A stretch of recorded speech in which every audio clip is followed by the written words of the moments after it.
paso para el control de lectura.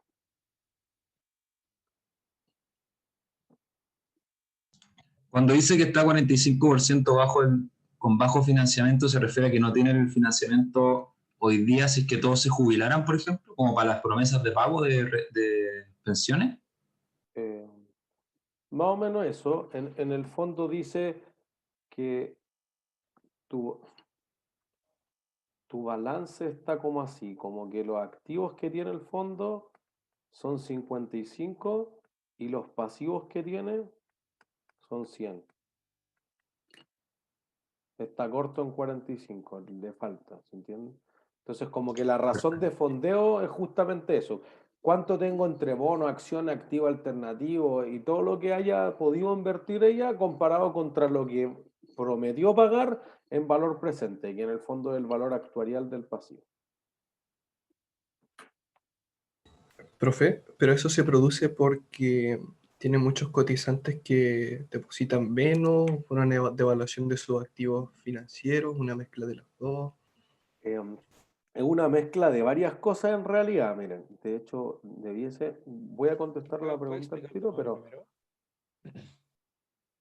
Perdón, ¿alguien decía algo? ¿Puedes explicar de nuevo lo primero, que entré justo y tenía la misma pregunta? Ya, voy a explicarlo todo, pero les voy a mostrar quizá algo que debiese ser que yo ponía en mi capítulo de matemáticas financieras. Déjenme mostrarles un poco porque ese es uno de los condados de Estados Unidos, pero es la realidad de muchos de esos fondos de pensiones. Entonces, déjenme llegar justamente al gráfico que les quería mostrar.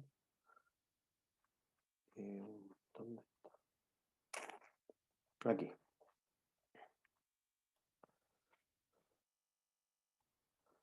Voy a compartir esto. Esto es la razón de fondeo que tienen. En el fondo, los activos que existen en el comprometido al plan de pensión. No es que yo te voy a aportar, no, que están ahí invertidos en bonos, acciones, depósito a plazo y todo lo que hay entre medio, comparado con el valor presente de todo lo que prometió pagar el fondo. Si eso es una renta vitalicia, un retiro programado, pero el valor presente de todos esos pagos. Entonces, este es el panorama, profe, por estado en Estados Unidos. ¿Puede repetir, porfa, que no le... Miren, este porcentaje es los activos sobre los pasivos del fondo.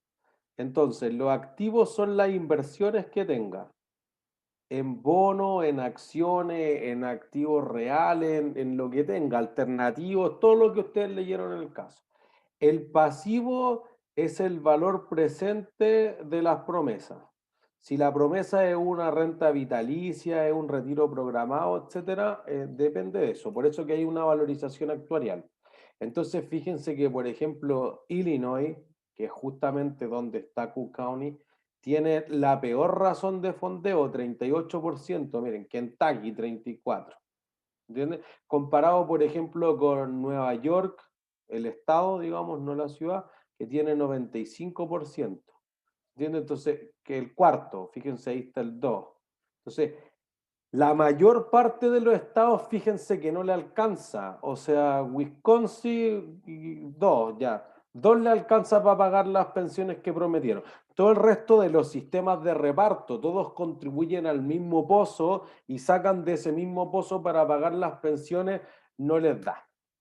Y no les da por esta razón. Miren, ahora sí me cambio al que habíamos hecho acá. Tú tienes un activo que tiene que doblarse. Una razón para que el activo sea muy poco, ¿cuál podría ser?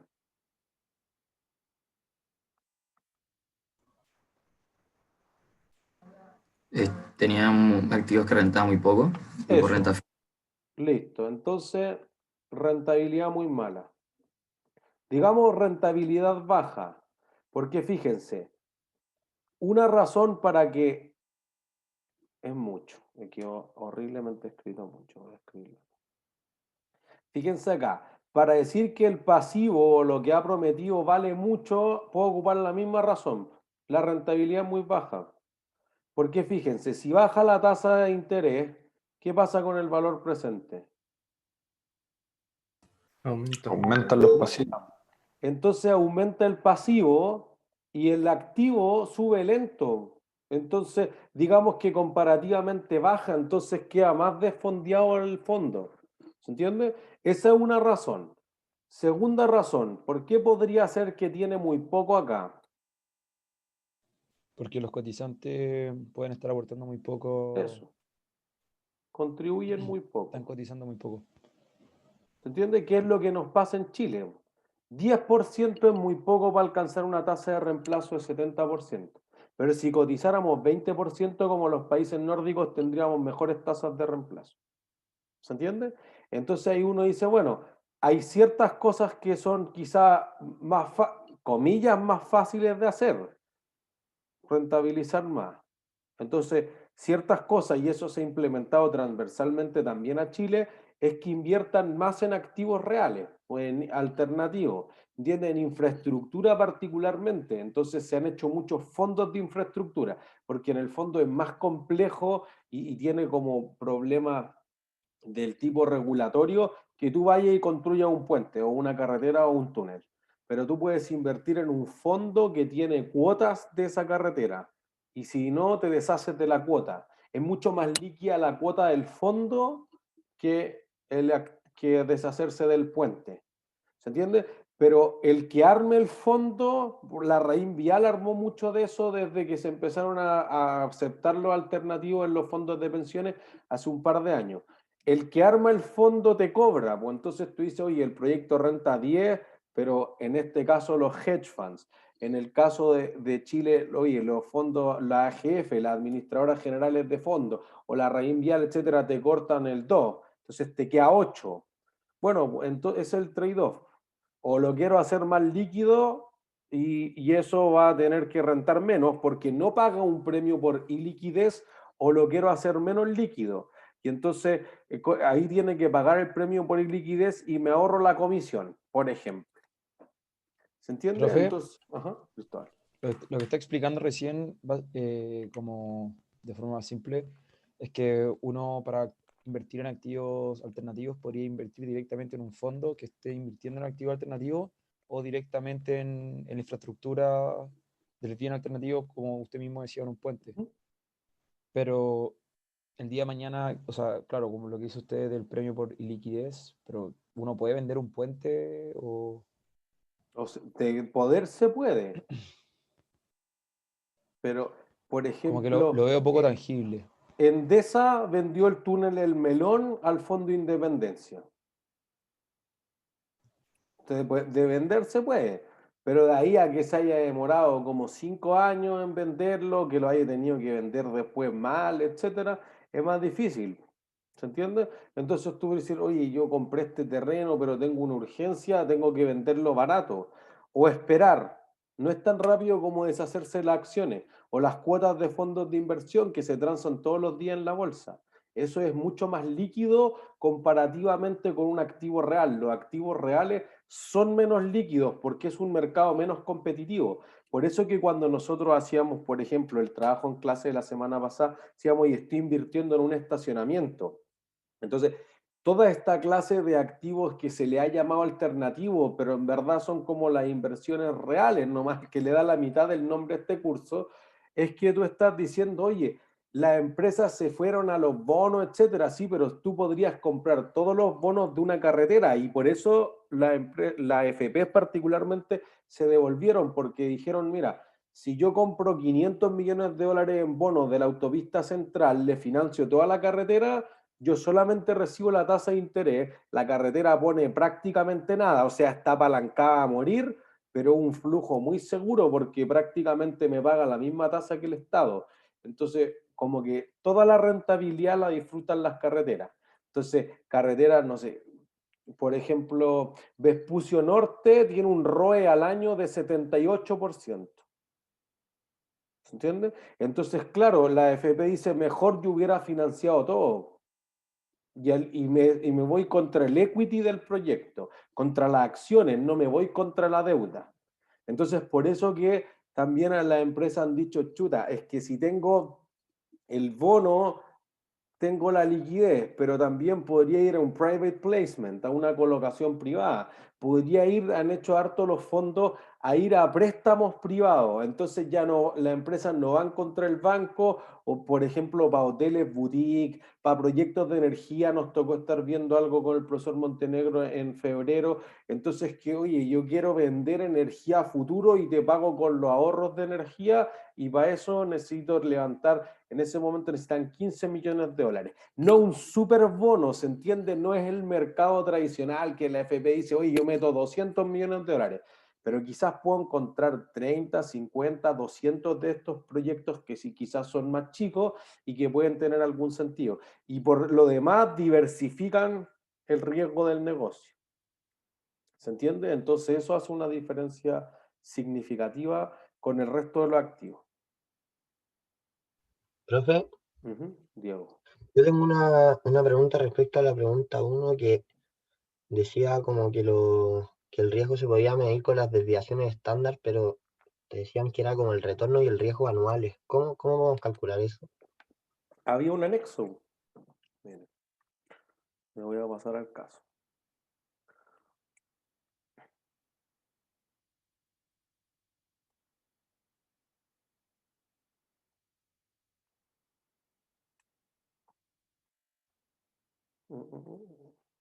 Acá. Entonces, fíjense. En los anexos te iba diciendo cuáles de estos eran lo que había colocado más en el tiempo, y ahí te decía la diversificación. En general, los fondos han sido excesivamente, han diversificado súper poco, o han tenido una sobreponderación sobre las acciones, si se fijan, y han tenido una subponderación en otros activos. O también han tendido a exagerar así en liquidez, en money market, short-term securities, han tenido más de lo que en realidad necesitan para los cambios de fondo, por ejemplo. Entonces, fíjense cómo había crecido notablemente el porcentaje que tenían inversiones alternativas. Y entonces después te decía, si uno pudiese medir eso, te decía,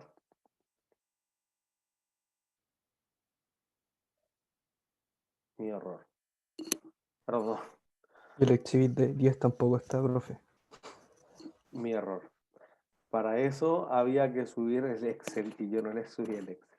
Mis disculpas. Lo cierto. Se me había olvidado que este iba por separado. Perdón, pero voy a abrir el Excel. De todas formas, si total el caso era para discusión. Entonces, mira, el Excel lo tenemos, qué tontera. Pero, miren, el Excel lo abro. Cook County Case Spreadsheet.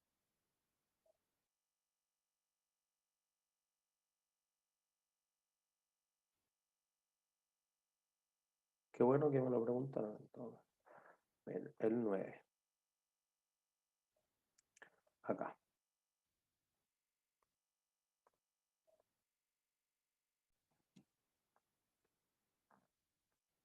Lo que diríamos es esto. Porque lo que calculamos es un dato, nomás, al final lo que pasa realmente es lo otro. O sea, pero es que son todos los datos. Por eso, claro, es cuánto debió. Por eso que tú dices, mira, si yo tuviera este activo que tiene un beta de 0,55, entonces está como por acá. Debió rentar aquí 9. Y va acá arriba. Este es Private Equity. Ha rentado 14. ¿Se entiende? Pero también uno dice, claro, pero es que si el Private Equity voy y me va a cobrar 6% de comisión, salgo para atrás. En cambio, el corredor de bolsa me va a cobrar súper poco. O un fondo que invierta pasivamente, un buy and hold, los ETF ya llegaron a la locura de cobrar comisiones negativas. Te pagan por dejar que administren tu plata. Entonces, y no son pocos los fondos en Nueva York, por supuesto. En Nueva York, muchos ETF, Exchange Traded Fund, que están cobrando comisiones negativas. Entonces uno dice, oye, ya, digamos que es 0, bueno, si renta 9 y debía rentar 9 neto de la comisión en pato. Quizás que el Private Equity renta 14, pero me cobra 7 de comisión, quedo en 7. Entonces, neto de la comisión, quedo por debajo. Marcelo. Y eso de la comisión negativa, por qué así? Behavioral Finance, tiene que preguntarle a Jaime. porque en realidad los fondos se han vuelto locos, se han vuelto tan competitivos que ganan en otras cosas. Por ejemplo, ganan en las puntas de los precios. O sea, yo creo que en Bloomberg lo comentábamos que, por ejemplo, Robinhood, que te cobra 0 transacción, ¿cómo gana plata? Bueno, es que uno toma el bid y el otro toma el ask.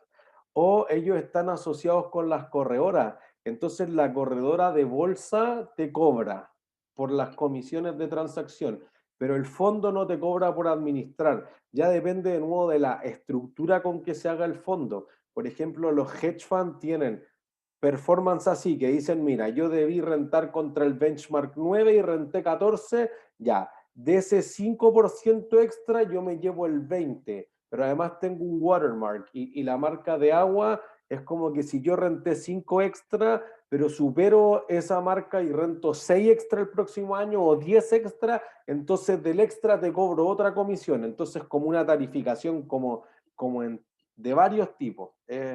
Es compleja de seguir así nomás o para los efectos que queríamos en este caso. Ya, perfecto, gracias. Pero podrían ganar en otras cosas, no es que esos fondos administren por amor al arte, no es así por si acaso.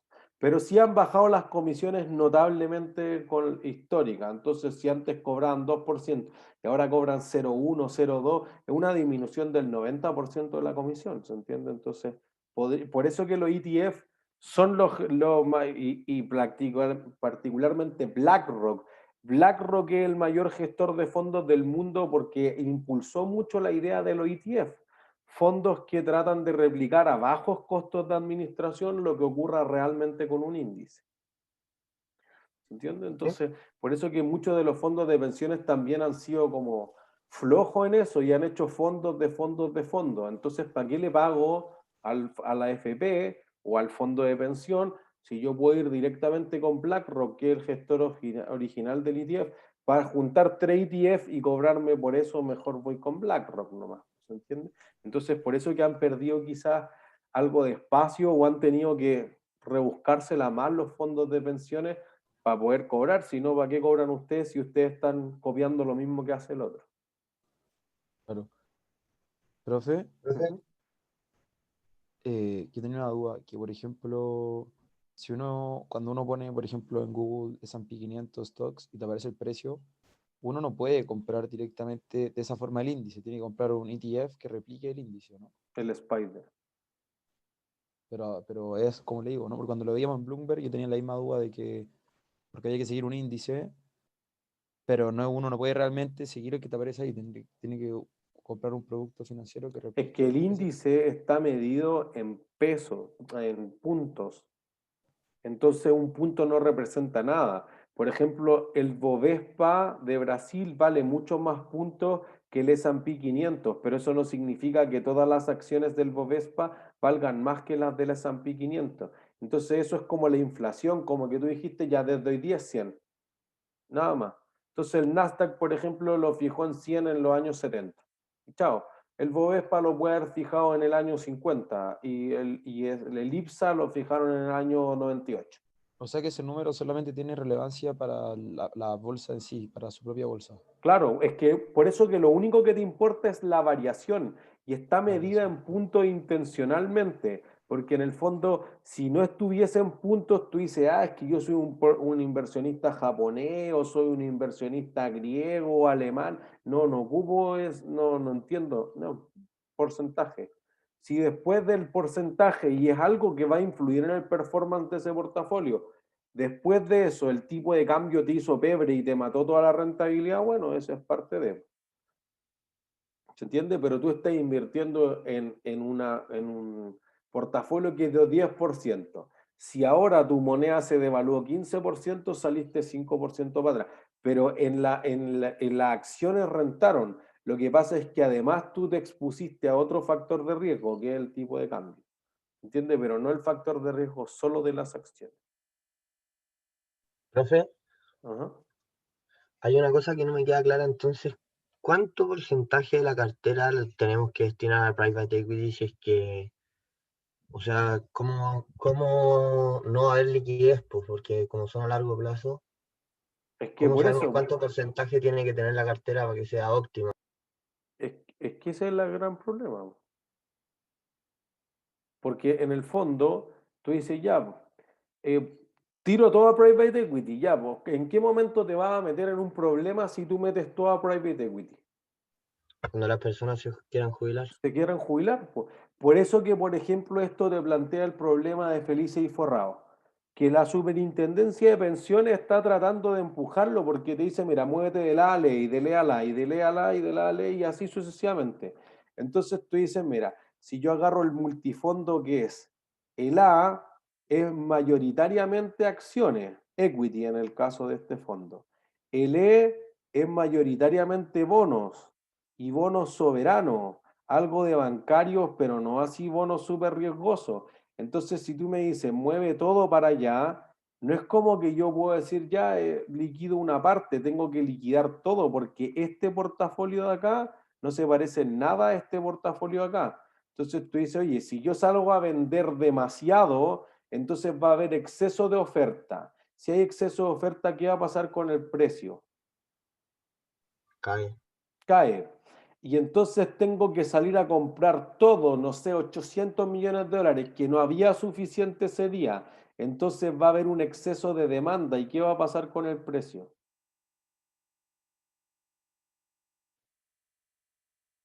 Si hay mucha Sube. Va a demanda, subir. sube. Sube. Entonces fíjense que voy a vender barato y voy a comprar caro. Todo lo contrario a la regla de oro de las finanzas, comprar barato y vender caro. ¿Se entiende? Entonces, solamente por este efecto de cambiarte de la ALE y de la ALA permanentemente, podrías forzar al portfolio manager que tiene una estrategia rentable en el largo plazo, porque a ti si falla un año te da lo mismo. Lo importante es que después de 30 o de 35 o de 40 años pueda. ¿Se fijan? ¿Qué es lo que le pasa a la gestora de fondos del caso? Dice, oye, que yo lo he hecho súper bien tantos años, pero si un año me va mal, como que igual me van a mirar feo, y aparte la miran feo solo por ser mujer, tiene un millón de cosas. Así es la realidad de las finanzas. Entonces uno dice, es una tontera eso, pues porque ella, si vamos a los números, tiene un performance mejor que lo que espera, pero quizás lo que espera es demasiado poco, tiene que rentar, no sé, 15% por 15 años más para que empate, para que recién esté fondeado. Son pocos los fondos del mundo, al menos del sistema de reparto, que en realidad tienen una razón de fondeo que sea más que uno, al menos de los grandes. CalPERS en California, el de los profesores, de los trabajadores públicos, perdón, de California, tiene una razón de fondeo bien chica, hay un fondo de 500 millones de dólares. En cambio, el de los profesores de Ontario, que también es súper grande, 220 mil millones de dólares en activo, que es casi todo lo mismo que Chile, tiene una razón de fondeo de 105%. Es de los pocos, el de Noruega también, y algunos más soberanos que el Estado le ha metido plata, pero si no, el resto siempre les falta plata. Tienen un hoyo. Profe, ¿dijo algo de Chile? Que no escuché. Que el de los profesores de Ontario, el Ontario Teaching Plan, es como OTPP, ahí está. Ontario Teaching Pension Plan, ahí está, OTPP. El OTPP tiene 220 mil millones de dólares en activos, que es lo mismo que tienen todos los fondos de pensiones de Chile, pero ese es solo de los profesores públicos de Ontario. Un fondo sumamente grande para el tamaño. Y ese tiene activos por el 105% de lo que valen sus pasivos. En el fondo, si lo quieren mirar desde el lado contable, esto es simple. El patrimonio de este fondo de pensiones, ¿cómo es?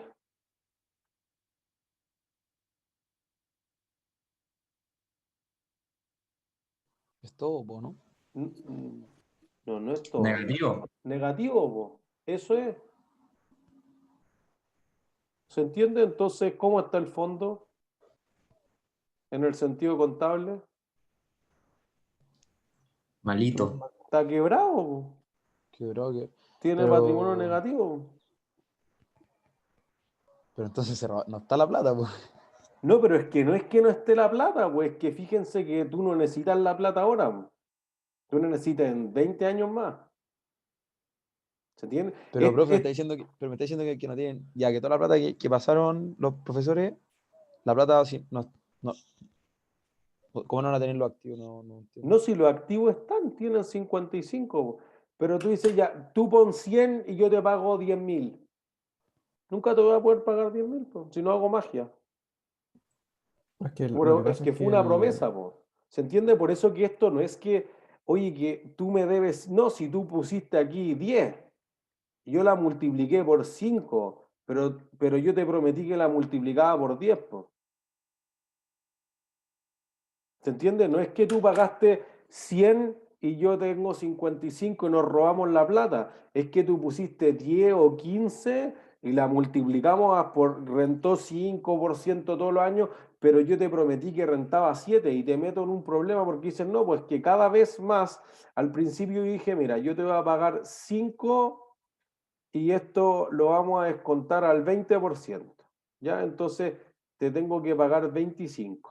Ah, no, pero después esto es una perpetuidad. 5 y las tasas bajaron al 10%. Ah, ya te debo pagar 50. Sí, pues que ahora es 5 y te tengo que pagar un 1%. Fíjense el problema de las tasas negativas.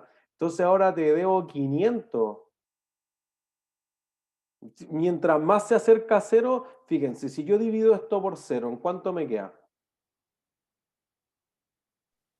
Infinito. Infinito, po. Entonces el delta, el subfondeo que tiene el fondo tiende a ser infinito. ¿Se entiende? Entonces, no es que el gestor de fondo quiera así como de mala no pagarle a los cotizantes. No, por el contrario, me parece que particularmente la gestora del fondo en este caso quiere hacer lo mejor posible, pero no le da, po. No le da porque Profe, las inversiones reales no dan nomás. O sea, no solamente reales en el sentido de los activos alternativos, es que no hay donde meter plata que dé más que eso nomás. profe, pero es que ya, como lo que decía usted inicialmente, parece entendí. Se fijaba que le iban a entregar el 25, ¿cierto? El 5 a un 20% y daba el 25. Pero las tasas como hoy en día están tan bajas, promete pagar mucho más y no tiene para pagar toda esa caja, tanto eso más, tiene que tener deuda para poder compensarlo, ¿no? Pero ¿qué deuda? Pues, ¿quién le va a prestar plata a ese fondo? O sea, es que eso es vos a Me una de perdí las un poco. soluciones. Miren, tratemos de ir respondiendo las preguntas porque es como el orden y me suena que hemos contestado algo, como para cerrar cierta idea y que después puedan contestarlo en el control. Ya, los riesgos fue lo que hicimos. Ahí lo hicimos en el Excel y dijimos, mira, era obvio que esto, quizás los que teníamos la duda eran los hedge funds y los private equity si eran más riesgosos. Si eso fuese una buena estimación, ¿en qué activos tendría sentido que invierta? En los private equity. ¿Cuánto? No sabemos. Por eso que pagar pensiones es tu pasivo. Ese es tu objetivo. ¿Es un pasivo de corto plazo o de largo plazo? De largo plazo. Ya, de largo plazo cuando empiezan a cotizar, pero cuando estás cerca de jubilar no es de largo plazo. Entonces, por eso que los pensionados tienen que tener un portafolio que es cercano al E, muy líquido. En cambio, si ustedes salen a trabajar el próximo año, tiren todo al A y cierren los ojos por 15 años y que inviertan cualquier cosa, lo más riesgosa posible, para que en promedio dé una rentabilidad brutal. ¿Se entiende? Entonces da lo mismo si no pueden ajenar la inversión. Entonces dice, oye, no fue mal este año y de repente, ¡pam! Ahí le dio el palo al gato. Listo. Entonces puede ser que distintos tipos de fondos tengan que invertir en distintas cosas.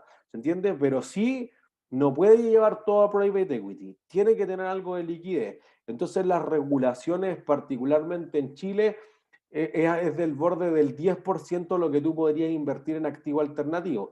Cada mes se está presionando más a que tú inviertas un porcentaje más alto en alternativo porque tiene otras dinámicas reales, porque era lo que uno trataría de ver, oye, mira, yo podría comprar un fondo que invierte en estacionamiento o construir los estacionamientos, pero construir un edificio completo de estacionamientos, ¿qué ventaja tiene?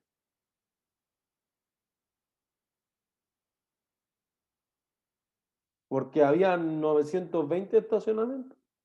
¿Qué ventaja tiene? No es nada financiero, es algo súper simple, economía básica. Si yo construyo uno, si yo construyo 900 Economías de mil, escala. economías de escala, pues.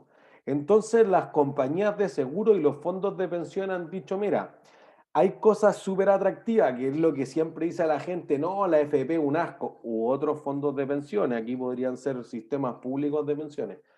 Son un asco, si yo tuviera mi plata, le invierto en un departamento y lo arriendo súper caro. Ya, si tú arriendas súper caro, primero todos quieren que eso ocurra. Perú dijo, mira, aquí está toda su plata, le va a entregar el 95% de su plata al momento de jubilarse. Entonces todos dijeron, compremos departamento y arrendémoslo. Y todos compraron. Entonces, como todos compraron, ¿quién quería arrendar? Nadie. Nadie, po, listo. Entonces el negocio no es así. Pero la AFP sí lo han revisado y las compañías de seguros particularmente. Entonces han dicho, mira, mejor yo construyo un edificio completo, 80 departamentos, le pongo llave de hotel. Entonces, porque si no me paga, entonces le corto la llave. ¿Por qué? Porque si tú, el arrendatario, no te paga, ¿cuánto me demoro en echarlo con los carabineros? Una ¿Cuánto vida. crees? ¿Cuánto? 6 meses. Más o menos, hasta 7 inclusive. Cuando llegan a sacarlo a los 7 meses, está todo rayado, te rompió todo, la taza del baño por el piso, la grifería destruida, no hizo ningún mantenimiento. Y además, en esos 7 meses no pagó ningún gasto común, entonces generó un pasivo para el activo. Los hoteles dicen, no, pues mira, yo te cobro todo junto. Total, como todos los espacios comunes son del mismo compañía de seguro y esto funciona para todo ese tipo de activos, para oficinas, para locales comerciales, también para hoteles, para más específicos, para fábricas, para cine. Entonces dicen, no, pues yo te arriendo todo y todo va incluido. Entonces tú págame una cuota y eso incluye el arriendo, los gastos comunes, las cuentas del agua, la luz, todo junto. Y si no me pagáis un mes, te corto la llave y chao, no podía entrar. Mucho más económico, mucho más eficiente, mejor performance financiera. Es mucho mejor que si nosotros fuéramos 40 y nos asociamos y compramos 2 departamentos cada uno, que quizás es mucho. ¿Se entiende? Entonces, eso se puede hacer. Y obviamente que en términos financieros va a sacar un mejor retorno. Tiene economías de escala en hacer los papeles de los contratos, los corredores de bolsa, ir a la notaría, ir a los bancos, tiene tantas economías de escala eso. Entonces, podría hacerse de esa forma y han tratado de presionar, pero la regulación no los deja invertir más allá del 10, diría que 20% y quizás estamos exagerando en lo que puede invertir en alternativo. Y eso se ve ahí en el gráfico del anexo. Entonces, fíjense que en el gráfico del anexo, voy a volver sobre el caso. Lo máximo que ha llegado a invertir y después tuvo que bajar era 20%, pues ahí está, y ahora va un poquito más abajo, en un 18, 19%, lo que tiene en inversiones alternativas. Y eso ya es hedge funds, eso es REITs, Real Estate Investment Trust, que son en el fondo lo que aquí llamaría un FIP, un fondo de inversión privado. Invierte en un activo de renta, un strip center o una bodega o para arrendamiento habitacional y paga el 90% mínimo de esas utilidades. Y si paga mínimo 90% de esas utilidades como dividendo, entonces queda exento de impuestos a la empresa. Entonces, como que no paga impuestos los rates. Son buenas inversiones. Entonces, eso ya está considerado un alternativo. Entonces, si tú me dices quiero 20% en private equity, 20% en hedge fund, no da. ¿Se entiende? Entonces, si alguien tiene una sana idea de que el fondo ha estado muy concentrado en acciones y las acciones no son tan buenas como creen, o por el contrario, han sido demasiado aversos al riesgo y se han concentrado súper harto en bonos de largo plazo o en demasiado money market, suena bien también.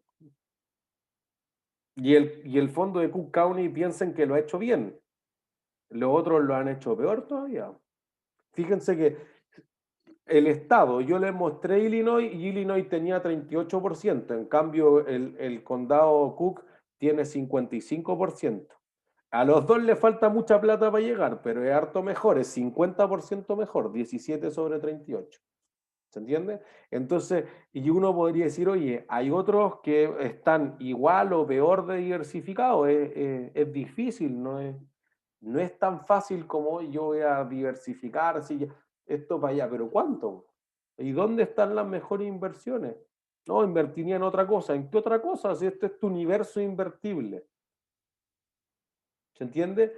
También la empresa, siempre hay que pensar que ella es CIO, Chief Investment Officer. Es la gerenta de inversiones. Ella no es experta en andar, comprar y vender autos. Se entiende que podría ser un negocio súper lucrativo la compra y venta de autos, pero ese no es su core business, ese no es su expertise. ¿Se entiende? Entonces, todo ese tipo de negocios privados van hacia allá. Por ejemplo, algo que se ha planteado súper atractivo es que los fondos de pensiones pudieran prestarle plata a las pymes, que por ejemplo hubieran empresas de garantía recíproca entre medio, como Aval Chile, por ejemplo. Entonces hay un riesgo acotado para los fondos de pensiones, pero le pueden prestar plata más barata a las pymes. Entonces las pymes les va a sumar eso en vez de tener que sobregirarse la línea de crédito con el banco, y por el otro lado, las AFP van a recibir una rentabilidad mejor. Eso podría ser atractivo. Matías, Profe, perdón, Manuel, que Sí, Matías profe, levanta la mano. eh, el control, ¿cuánto dura? Lo vamos a hacer como 15 pronto minutos. porque... Ah, ya, hagan. Lo vamos a hacer antes del break. Es que no vamos a hacer break porque cuando terminemos la discusión del caso, hacemos el control y nos vamos. Así les compenso los sobreminutos Aquí de tenemos Matías. una entrevista con algunos compañeros a las 5, entonces Ujú, por eso. ujú. Vale, gracias. Emanuel. no, era lo mismo, que Ah, si podía, perfecto. tal vez los que tenemos la entrevista podíamos hacer el control antes Ujú. para estar conectados Terminemos ya. esto entonces. Ok. Entonces, fíjense, tratemos de contestar. ¿Es razonable asumir que el desempeño pasado es un buen predictor del futuro? No. No. Sí, No. O No, sea, depende. ya depende. Es buena porque en el fondo digo, oye, tengo tantos datos, pero fíjense que voy a volver al Excel. Tengo que... Jóvenes y que puedan, desde que parten a trabajar, que estén sometidos al mayor riesgo posible para aprovechar ese tiempo y a medida que se vayan acercando a la jubilación, se pasen a fondos menos riesgosos, más o menos parecido a lo que se hace acá en Chile. Es cierto, por eso que aquí tenemos 5 fondos, parece una gran diversidad, pero en el fondo Cook County podría invertir todo en activo alternativo y rentar 14% por los próximos 15 años y aún así no le va a dar para pagar. Quizás necesitan algo más estructural. ¿Qué otra cosa puede ser? un aporte del fiscal o algo así. Que el fisco se ponga, pero el fisco tiene que empezar a cortar otras cosas, pues no construye hospitales o quito ciertas enfermedades muy graves que son súper caras para el fisco para aportarle a las pensiones, como que los recursos son limitados. Una ¿Una solución, reforma, profe? claro, pero ¿reformo qué cosa? Para que la gente empiece a aportar más. Eso, o sea, una cosa que tiene bastante sentido es, por ejemplo, que el fisco no, esto lo hicieron y el déficit que tiene Estados Unidos es de 3 trillones. Ese es el delta que hay entre los activos y el valor de los pasivos. De nuevo, no es que le deban la plata constante y sonante, el valor presente de las pensiones futuras. Entonces, pero 3 trillones es mucha plata solamente para los fondos estatales. Los fondos privados podrían tener mayores vacíos todavía. Entonces, pero sí algo que es súper evidente es que si la persona pone uno, y así están diseñados la mayor parte de los planes 401(k), que es el fondo de pensiones privado en Estados Unidos, el empleador pone uno. Así que si tú cotizas más, el empleador cotiza más. Y además lo que el empleador te paga es un gasto para el empleador. Por lo tanto, ¿quién se pone indirectamente? Fisco. El El Estado, fisco, sí. porque se deduce de impuestos, ¿se entiende? Entonces eso baja mucho y eso podría ser algo más drástico.